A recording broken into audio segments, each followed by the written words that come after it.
Josh Smith here at the All Guitar Network, and going to get into some tips and tricks. Today we're going to talk about the almighty shuffle. So obviously I'm a blues guy at heart, even though I love all music, and the shuffle is one of the most important things in the blues. So let's talk about playing rhythm guitar on a shuffle. Now first off, what do we mean when we're talking about a shuffle? Well, we're talking about a rhythm that has a swing to it, a shuffling dotted eighth note feel, like da-doom, da-doom, da-doom, da-doom. You all know that sound. So in the blues, there's many ways you can approach rhythm guitar in a shuffle. You got the Jimmy Reed. You got the box, which is like the Chicago box. You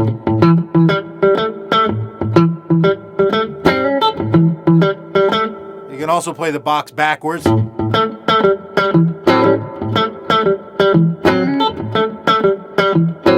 can also mix it up and go.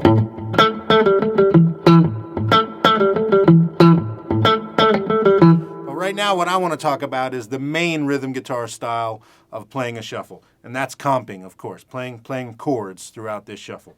So for me, when I was a kid, the first thing I found, the chord that made it all make sense to me, was this grip right here. So we're in the key of A. This is an A6 chord.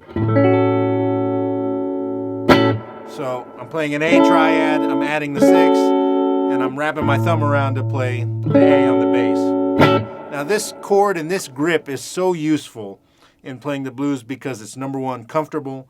Number two, it's very easy to play licks out of because you're right here in your bass position for the pentatonic scale, first position.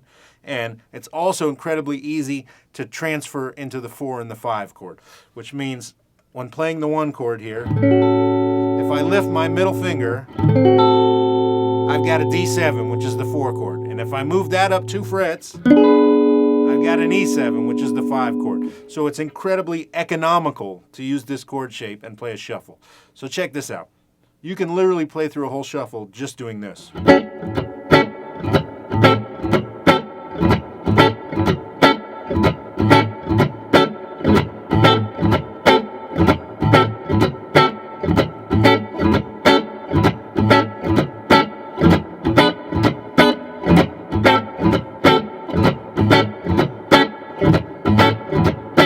So that's a 12-bar blues with very little motion and a real tight shuffling sound. You can hear I'm playing that rhythm in between the chords, keeping that shuffle going. That's the key to making things feel good. Now, as I said, this shape makes it so easy to move around in between because most blues guys don't just stay and play that one thing the whole time. They're improvising all this. So they're playing little licks in between. They're playing chromatic moves with the chord, and this shape makes it so easy to do that. I'm going to give you an example. The same shuffle with moving things around a little bit, adding chromatic notes in between the scales, between the chords, and little licks. So check this out. Same kind of feel.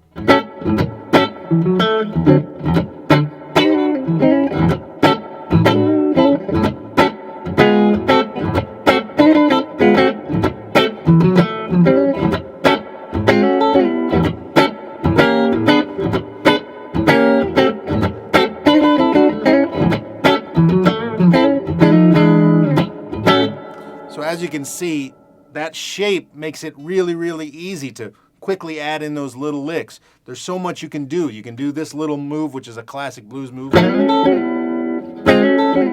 can play half step to get to the 4, then to the 5, and then back to the 1. It's such an easy shape, and it makes comping really a joy, and it lets you get into the main point of comping, which is to make things feel good. You're the support. You're helping the vocalist or the other soloist say what they have to say, and you're backing them up, and you're creating something that people can dance to and that feels good, and that's what the shuffle is all about. So those are the kind of basics of starting to play a blues shuffle, which of course is just one feel in the blues, but hopefully that can get you going on a good blues shuffle.